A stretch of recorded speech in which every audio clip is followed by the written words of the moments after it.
Revenue Authority has revised the implementation date of the 1 cedi fuel levy from June 9 to June 16, when the second pricing window will begin. Now, this comes after consultations between the Ghana Revenue Authority and sector players who demanded a 2-week transition period. The controversial levy enshrined in the recently assented Energy Sector Levy Amendment Bill 2025. The Ghana Revenue Authority had intended to begin implementation tomorrow, but following some agitations from the oil marketing companies, the authority has rescheduled the implementation date to June 16. Daniel Odro-Mensah has more.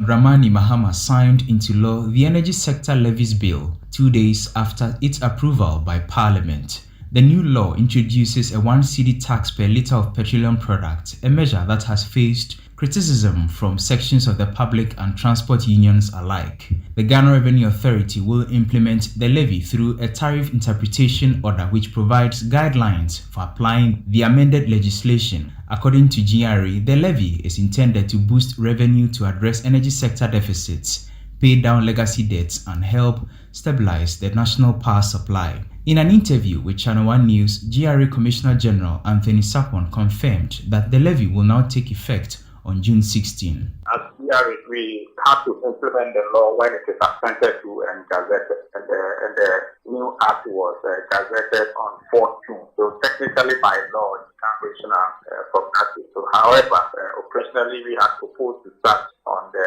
9th of June. We have received some concerns from the operators in the industry. We have discussed it and we've agreed to move the commencement date to 16 June. The industry operates on a 2-week window, so prices are more or less kind of aligned. So you have the first window, which is the first 2 weeks of the month, and the second window, which is the second 2 weeks of the month. So in this particular case, the change in price would have affected the first window, which is already set. So moving it to the second window operationally is more efficient. Tax analyst Francis Timoboy has urged GRA to consult more extensively with oil marketing companies ahead of the levy's implementation.